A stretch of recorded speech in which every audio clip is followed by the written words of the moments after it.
So what's on your mind? Welcome to Relationship Clinic Oh yes. with NG and Rich. Welcome.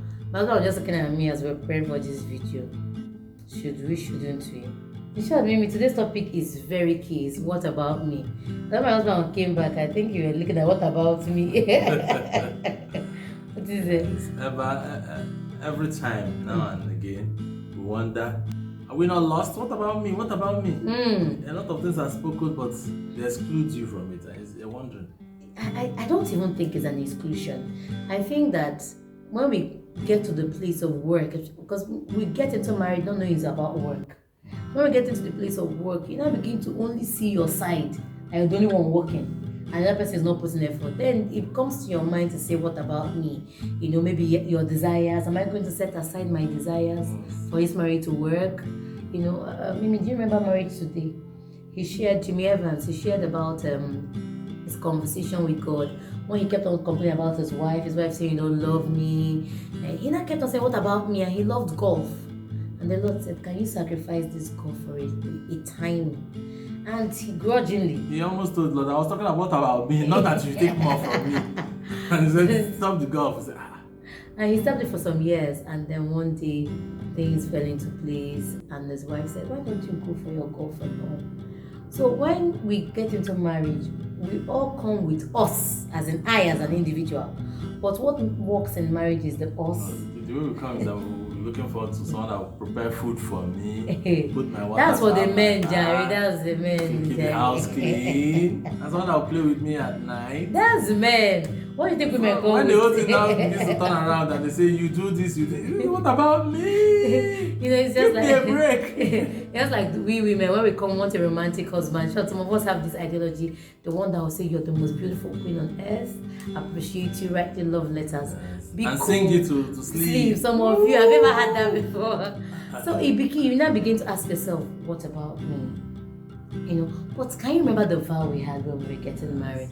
I don't know about you, where you are, but most of the vows circle about selflessness, and we don't even listen. You know, when they said, I'll be with you in sickness and in health, in poverty and in wealth till death do us part.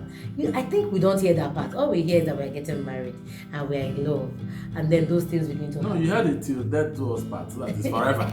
You don't want to hear the other part. So I do. You know, we had recently there are some conversations that came to fall in our environment, or began to talk. And my husband and I just realized, every couple we met, majority said, what about me? When we sit down and we look at our relationships, we all entered with the wrong foundation. The foundation was my pleasure, my desires. So we are angry because those pleasures or those expectations are cut short. If you are just joining us, welcome again. It's still your girl Angie with her one and only husband, Rich. We are founders of Keeping Marriage Alive initiative, and we believe that together we can build a healthier society. We believe that married together forever. So welcome. Don't forget to comment, join us, share with friends. Let's get to build a healthier society. If is your first time, please quickly click and go back. You enjoy the videos like The Struggle is Real, The Pyramid of Love, and today we're still discussing what about me. Yeah, it becomes pertinent when your expectations are dashed or overrun because of circumstances. You know, so you ask that question either outward or in your heart. That's not about me. Life happens, and I think the relationship that gets the brunt of when life happens is marriage.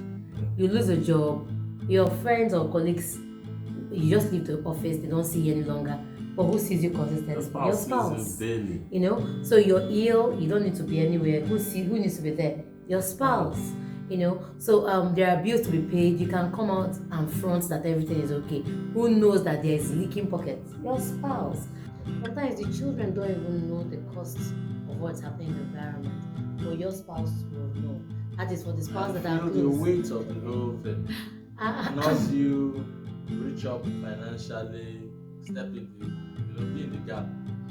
Everything changes.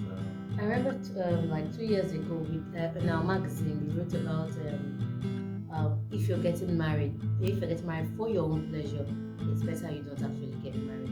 marriage requires thinking about the person above your comfort. Nobody likes it. But remember that Jesus thought about us above his own comfort. And that is what is a remembrance. I don't think there's any relationship that is as selfless as a relationship in marriage. Because after your parents take care, another selfless relationship is our parents, especially mothers, who nurse you all through, and caring fathers. But when it comes to marriage, what happens is that the attachment between mother and child, of parents and children, is not there. But you have to give of yourself. Constant. Give and give till you receive it. So today we're just asking you again, can we stop saying what about me and say how about us? So what about me makes the journey stressful, the blame game works, you begin to get upset with what's happening with you. And it infuses selfishness. Because that's what breaks things. That's true. But if you're selfless, you have a broader perspective. You must always remember that the whole universe is the world plus us. Not the other way around. Not the other way around. Young man, do you remember that? On a serious note, under pressure, both we human beings, both we that know the truth and those learning the truth, we tend to actually, every one of us have said it one time now, like, what about me? But can we change the word and say, how about us? As in, how can two of us come out of this better? In marriage, is one relationship that both parties must win. It's not about a win-loss win or win-loss, but a win-win. And a win-win means that what the married needs is what wins. A win-win is not out of the concept. What is convenient, yes. What I think I should do. It's what the married needs, just as my wife said. That's what should be given now. And you see, God looks at both of you as one. So there's no distinction. That one hard though. God is seeing us as one. Your spouse is seeing what you don't like. How do you not see the spouse as one? So today we're going to ask you, don't be upset any longer. Can you throw away the vocabulary what about me? And we're saying this to our husbands, we're saying this to the wives. Some social media things go on and you see we are so secluded. The men say, I'm the only one paying school fees, let her pay the school fees. There are some women paying school fees and are silent about it. So don't think that your reality is the truth. The truth remains the truth, that marriage succeeds when it's about us working in tandem. In my Igbo language, you say, Akepe, Kwakanri, Akanri, Akwakepe. What it means in Igbo in English means when the left hand will wash the right hand will wash the left hand. And that's marriage for you. So anytime you get to a place, remember that if you're the one washing today, the likelihood of you washing tomorrow might not be there. So wash with joy, because tomorrow is those memories that will make the other wash with joy for you too. And at times you are called to sacrifice. For instance, your spouse is ill and it's for a long haul. That's time for sacrifice. You brace up. It's not fun, but you brace up and do it. And don't, my father, yes, just to buttress this, I think this is a very wonderful story. My dad was a blessed man, good at his work, but he was a bit of a selfish husband. So I remember, my dad died of cancer. And I remember when he fell ill, all his friends and family members all disappeared. Do you remember? And who took care of him? Who nursed him? My mom. And when I watched her nursing him, it dawned on me that we better treat our spouse well.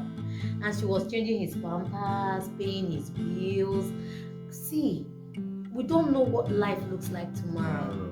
We better make good memories. So the person does these things with joy. What else you have to say? It's important. It's very important. Seasons change, times and seasons change. We must stand out and do the right thing. While time is in our hands. Very important. When we got married, my husband couldn't afford to do much for us. Imagine if I was complaining, hey, he can't do this, he can't do this. Let me now tell you, that time was God sowing his seeds so that we can reap a harvest. Because in marriage, we need to learn to sow seeds. Sow seeds of faith. You want love, sow it. So when you say, what about me? You're not sowing love. How about us? We begin to look at things we can solve. There are possibilities. It is solutions to the problem. There's a sex problem in your marriage. What about me? We've had sex issues in our marriage. We sat down and thought about us. My husband was willing to say, okay, this is how I feel about the situation. He permitted me to share my situation.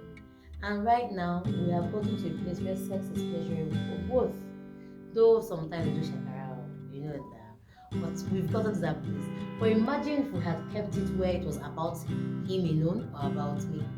So deal with those things, have that conversation, and that conversation should be about us. You can't afford to be selfish.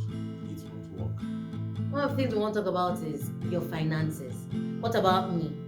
So you decide that you want to have a vacation is very important. Alone, very important. How about if life happens to both of you? So you're complaining and then life happens. Are you going to look at life and say my vacation comes first? You see, in marriage is one place that when life happens, we need to pitch in together and never be angry for pitching in for one another. The key is teamwork. Really, the key is teamwork. Even if you don't have any problem, both of you are wealthy and rich. Everybody must learn to put in things there and put it consistently. I can't teamwork is the key. Young man, when we got my mother was not a teamwork member, but we are getting at it. We have is our teamwork. It's not about me. So don't say you don't know my temperament, you don't know how you grew up. We are saying this is crucial in the development of your marriage towards a goal. So we're going to leave you with 3 things. For us to tweak from what about me to about us, we should have what? A goal and a vision. What do we expect from this marriage? Do you want unity? It's different from do I want I. Do you understand? So you have your goal, your vision. You discuss it, communicate. Is that nonsense? Communicate. Always have a feedback. Allow your spouse to say how they feel. And for the one who is speaking, please speak with respect to one another. It can do a lot. Third thing, be committed. Is that nonsense? Yes, there are rules and we need to play those rules to achieve the results. So commitment, let's repeat ourselves again. A marriage that moves from what about me to how about us. What they do is 3 major things. They have a united goal that they have agreed upon or a vision of where they're going to. So this is what every other thing is based on. The second thing is that communication is always open. Feedbacks, negative and positive, must be discussed in the light that we are going somewhere together. And the third one is be committed. Committed to what both of you agree upon and where you are going to. Be committed when it's not easy. Be committed when it's easy. Be committed when the other spouse fails. Be committed when they are together. I don't know if I'm making sense to you. Commitment is non-negotiable. So I want to ask you, are you committed? Are you willing to move your marriage from what about me to how about us? If you're able to take the goal and vision, the communication and commitment, then it's possible. We are not saying that there's perfection in this, but these are the steps that we take daily to get results. There are days we fall short, where as a natural human being, you say, what about me? But we know that when those days happen, we caution our thoughts, speak to our thoughts and say, no, it's not about me, it's about us. Any final words as we end? It's said, let's go out there and practice it. It's a change in mindset. Let's go ahead and do that. And that's true. And for me, I think I'll tell everyone here, be committed. It's a long journey, it's a marathon.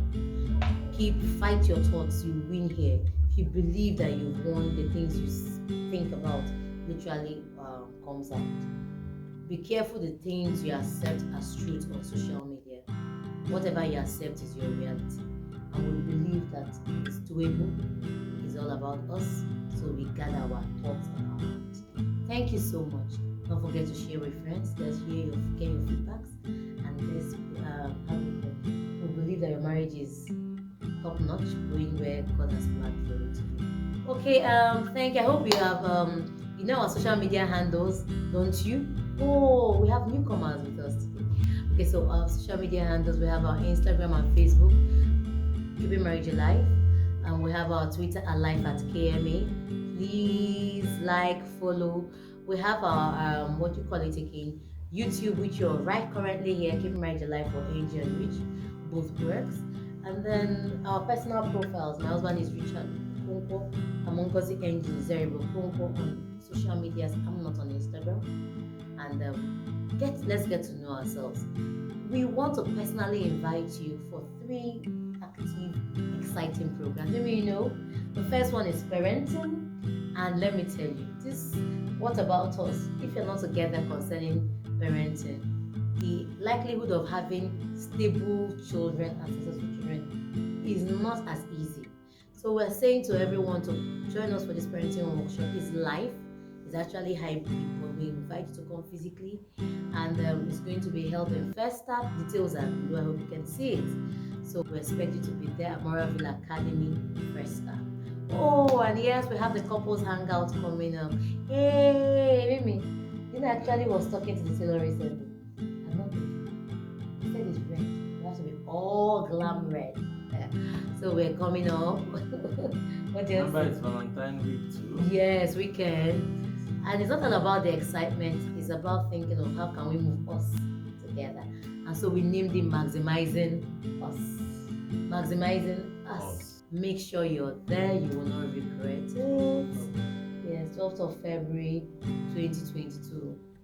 It's a Saturday, make sure you're there. Parenting is 5th of February. Yes, so Saturday 2022, you will not regret it. 12th of February. And then we have the last one for the month, which is Love School for the singles and the matured. Yes, we're having an event for you on the 19th of February. That's the Power Packed month for us. It's a love month, you know. And we have other speaking engagements that's not personally ours. So further details are here. Please don't miss it. Thank you so much.